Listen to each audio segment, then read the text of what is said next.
The NBA trade deadline's already off to a hot start for the 2021-2022 NBA season, and Chris Paul is now a member of the Phoenix Suns after being traded from OKC. Sam Presti and the OKC Thunder did an amazing job with this trade. I think OKC and Phoenix honestly won this trade both in their respective differences, but let's stop wasting time, man, and let's hop right into this video though.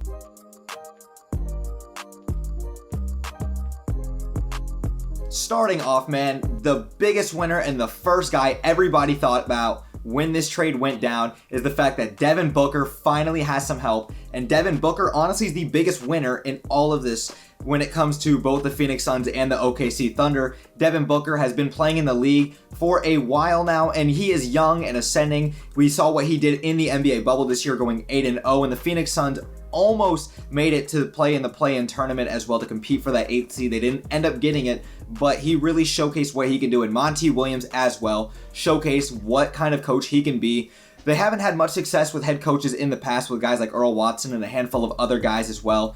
Thankfully, Monty Williams seems like the guy, and it seems like the culture is really changing in Phoenix. We got DeAndre Ayton, Chris Paul, and Devin Booker now as the centerpieces in the big three. I don't know if you consider that a big three in Phoenix, but like I said, Devin Booker is easily the biggest winner out of all of this because this guy has just made his first All-Star appearance after being a replacement in this year's All-Star game, and everyone knows Devin Booker's young and ascending. I wouldn't quite say he's as good as Donovan Mitchell, and that's not speaking biasly, that's a topic for another day, but I feel as if Donovan Mitchell has proven more with less time, and even though Phoenix has never had all the right pieces surrounding Devin Booker's still a fantastic player. I feel like as if Donovan Mitchell's just a tad bit better, but that's a topic for another day. Now, this is really good for Chris Paul, and this is really bad for Chris Paul when we talk about this trade. This is really great for Chris Paul because he's able to still go and be a primary option wherever he goes. And of course, him and Devin Booker are going to be the primary options in Phoenix. But this is really bad because there were rumors of Chris Paul maybe being traded to like Miami or Milwaukee. I would have loved to see him in Milwaukee with Giannis and seeing what he could do. But he's not on a contender. That's the thing. Phoenix, they might snudge a playoff seeding this year. Now the NBA announced that there's going to be a play-in tournament between the 7th seed and the 10th seed. So maybe Phoenix ends up making the playoffs next year. Who knows? But everyone knows Phoenix is not going to be competing for an NBA championship this year or even the following year as well. So Chris Paul is one of the greatest point guards of all time. I had to bring out the jersey today, the old Hornets throwback Chris Paul jersey.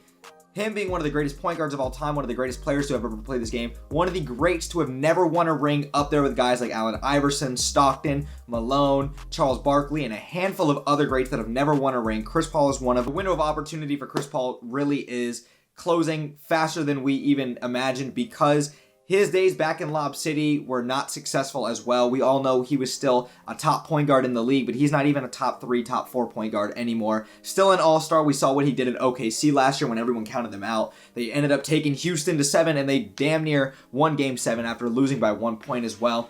But he didn't get it done in LA. He obviously never got it done in maybe Game 7 on their home floor. They beat the Golden State Warriors. If Chris Paul plays that game, I believe that they probably would have, but that's besides the point, man. He couldn't get it done in Houston either, and he couldn't get it done in OKC. So Chris Paul, fresh new opportunity to go and showcase why you're one of the all-time greats as well. I feel bad for you in that respect, but now let me move on to Sam Presti and the OKC Thunder. Phenomenal job they have done the last 2 years with these contracts and what they've done with their team. Look, the OKC Thunder are not going to be competing for a championship either, but guys like Ricky Rubio coming in on this trade, they get a 2022 first-round pick, Kelly Oubre, and 2 other players as well, just role players.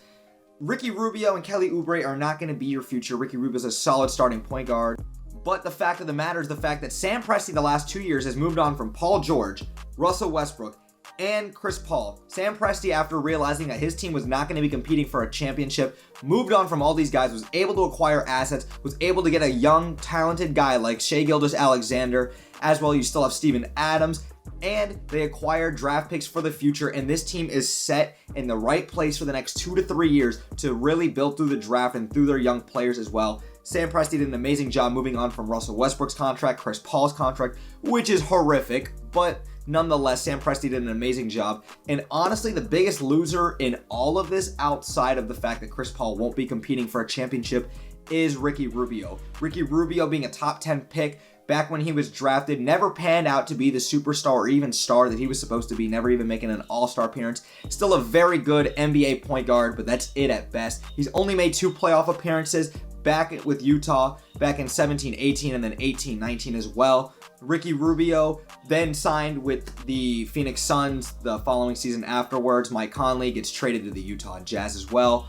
And Ricky Rubio honestly is just a very good NBA point guard. Like I said, he's not great, but he's not a bum either. I think he's just very serviceable at this point in his career and is just going to be a proven veteran. So it would be nice to see him on a better team at this point, but nonetheless, though, OKC is in the right position to still be competing hard next year with guys like Gallinari, SGA, Ricky Rubio, and a handful of other good guys as well. So let's see how OKC does. Let's see how Phoenix does.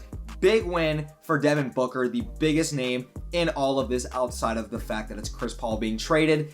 Do you guys think Phoenix will make the playoffs next year? I am still very hesitant to say that Phoenix will make the playoffs in a loaded Western Conference, but it would not surprise me if they snuck in an 8 seed, miraculously a 7 seed, but with the play-in tournament, that's going to all be decided by those 7 to 10 seeds in the Western Conference next year. But that's it for this video. Thank you guys so much for watching. If you guys have any other video suggestions, please let me know in the comments down below as well. And do you guys actually think Phoenix will make the playoffs? I want to hear what you guys got to say. And what do you guys think about Devin Booker and the Suns moving forward with Chris Paul? Very big news today, and there's going to be plenty of other rumors and deadlines that are going to be going around as well with guys like James Harden and a handful of other guys across the league. But that's it for this video. Thank you guys so much, and I'm out.